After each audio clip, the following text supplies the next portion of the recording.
Avant-match, Atalanta Bergame, Real Madrid, demain, Ligue des Champions, 6e journée. Bonjour à tous et à toutes, j'espère que vous allez très bien, que vous êtes bien installés au chaud. En tout cas, moi, ça va super et je suis bien installé au chaud. Donc avant de poursuivre cette vidéo, je vous invite dans un premier temps à vous abonner, à liker, à partager et à commenter cette vidéo. Merci à vous de votre soutien, ça fait hyper plaisir. Bon, je vais me lancer maintenant dans cet avant-match Atalanta Bergame Real Madrid, 6e journée sur 8, Champions League, nouveau format, vous connaissez déjà. Donc, déjà première chose à dire, c'est que là, on va jouer un sacré adversaire, en plus à l'extérieur, donc on jouera chez eux à domicile. Faut savoir que l'Atalanta Bergame, actuellement, est extrêmement forte.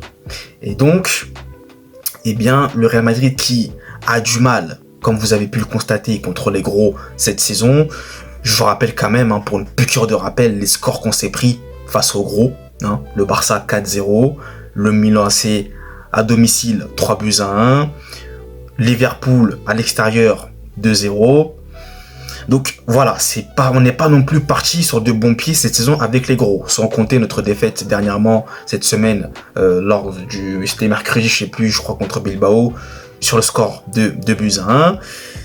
C'est pas fameux. Le Real Madrid cette saison avec les gros, on a vraiment du mal. Et là, l'Atalanta Bergame, faut vous mettre dans votre tête que ce n'est plus l'équipe que nous avons affrontée lors de la Super Coupe là, de l'UEFA qu'on a joué là. Je crois que c'était en août, je sais plus là. Voilà, c'était en août, milieu du mois d'août. C'est plus la même équipe. Parce que certes, ils avaient du mal, voilà, les résultats étaient pas très réguliers parce que ça perdait un petit peu, voilà, ça gagnait, ça perdait un peu. Mais depuis fin septembre, leur dernière défaite remonte au 24 septembre précisément, contre Com, le FC Com. Et depuis, l'Atalanta Bergame ne perd plus aucun match. Soit c'est des victoires, soit c'est des matchs nuls. Mais ils ne perdent plus aucun match. Et à l'instant T où je vous parle, oula, j'ai lâché un poussillon, excusez-moi. À l'instant T où je vous parle, l'Atalanta Bergame est première du classement du championnat italien avec 2 points d'avance sur le Napoli.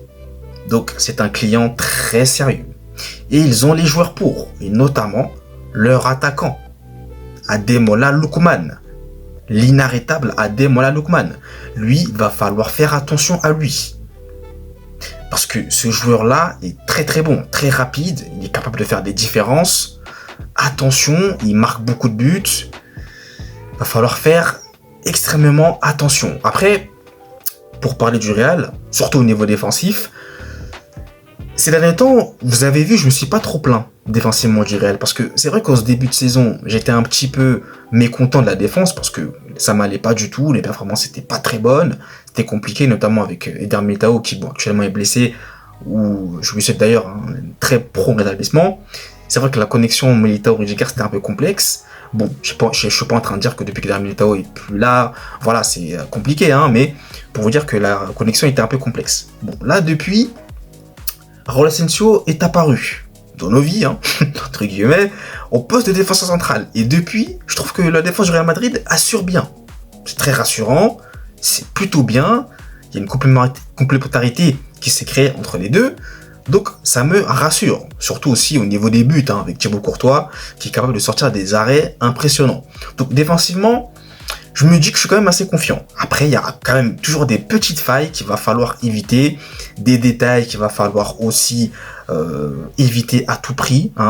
Et surtout pour le Real Madrid, il va falloir que, offensivement, ça tue devant. Mais pour ça, j'ai une très bonne nouvelle à vous annoncer. Bah oui, puisque Vinicius Junior est censé revenir pour ce match. Et ça, c'est un retour de poids qui me fait hyper plaisir et qui doit aussi vous faire plaisir en tant que supporter et supportrice du Real Madrid. Ça va faire du bien de revoir Vinicius. Là, c'est vrai qu'il va revenir, donc je pense qu'il aura pas encore toutes ses capacités. Voilà, il va falloir qu'il prenne le temps. Mais ça fait du bien. Je sais pas si Ancelotti va le faire commencer sur le banc de touche, va le faire revenir progressivement, comme ce qui s'est passé avec Lamine Yamal avec le Barça, quand il était revenu de blessure et qu'il est revenu progressivement, il l'a fait rentrer en deuxième mi-temps. Je sais pas si ça va se passer comme ça pour lui, je pense peut-être. En tout cas, voilà, c'est sûr, il sera bien présent contre l'Atalanta Bergame et ça Ça va faire du bien, je pense, un bon retour comme ça au niveau offensif. Ça va faire du bien. Maintenant, comme je vous disais, là, le Real Madrid, on n'est pas en droit de perdre ce match. Parce que, je vous rappelle quand même le bilan très mitigé du Real Madrid. 2 victoires pour 3 défaites. Tandis que l'Atalanta Bergame, en Ligue des Champions, je parle bien sûr, c'est 3 victoires et 2 matchs nuls. Donc aucune défaite pour l'Atalanta Bergame, qui est plutôt bien, donc un bilan positif. Donc là, ça va être encore une fois énormément compliqué d'aller jouer chez eux. Ils sont en pleine confiance, ils gagnent des matchs, mais va falloir aller chercher un résultat. Parce que là, on est en très mauvaise posture. Et si vous avez compris, le classement, il peut changer d'un moment à un autre. Parce qu'on ne joue pas déjà les mêmes jours. Donc l'équipe qui gagne peut passer devant toi. Si tu perds, même si tu perds, peut-être que tu peux même passer devant l'équipe. Bon, ça dépend. C'est compliqué un peu, en fait. Enfin, ce format, c'est compliqué. En fait, c'est plutôt bien parce que, en fait, ça change tout le temps. Ce que j'aime bien, c'est tout le temps en mouvement à chaque fois. Donc c'est bien pour ça qu'il va falloir que le Real gagne absolument ce match-là. Pour espérer déjà accrocher les barrages. Parce que voilà, on ne sait pas après sur qui on va tomber. Donc c'est compliqué. Vous voyez, c'est très très très complexe. Et c'est vrai que j'espère vraiment que le Real va gagner ce match. Voilà, ça va pas être facile, c'est très clair, ça va pas être simple. Enfin, cette équipe de l'Atalanta Bergame qui joue très bien au ballon, qui met vraiment une intensité folle. En plus, ils sont chez eux, donc voilà. Mais il va falloir exploiter les moindres détails, il va falloir être tueur devant les buts, ça va être très important. Il va falloir être tueur et ne laisser aucune occasion passer. Parce qu'en Ligue des Champions, vous le savez, ça ne pardonne jamais. Si vous ratez, l'équipe d'en face, elle, moi c'est tout ce que je me dis à chaque fois. Hein. Si vous ratez et que l'équipe d'en face, elle va pas savoir, enfin elle va pas chercher à comprendre et va réussir et marquer. Moi en tout cas, c'est comme ça que je le vois. Donc, il va falloir que le Real soit vraiment tueur devant les buts. Donc je compte sur un grand Mbappé. J'espère pour lui que ça sera le match déclencheur pour lui. Surtout en Ligue des Champions, voilà, j'espère que ça va être vraiment un élément déclencheur pour lui. Après, on verra comment ça va se passer. Mais moi, quand même, pour terminer là-dessus, je partirai sur un score de 3-2 en faveur du Real Madrid avec un but de Mbappé. Voilà mon score que je préçois. Je ne sais pas si ça se dit, mais voilà, pour le Real Madrid face à l'Atalanta Bergame. Donc, dites-moi, vous, dans les commentaires, comment vous voyez ce match-là. Je serais vraiment impatient de lire vos commentaires. En tout cas, merci à vous d'avoir suivi la vidéo. Et nous, on se retrouve très vite pour de nouvelles vidéos et de nouvelles aventures. D'ici là, passez une très bonne semaine. Allez, peace et un très bon lundi.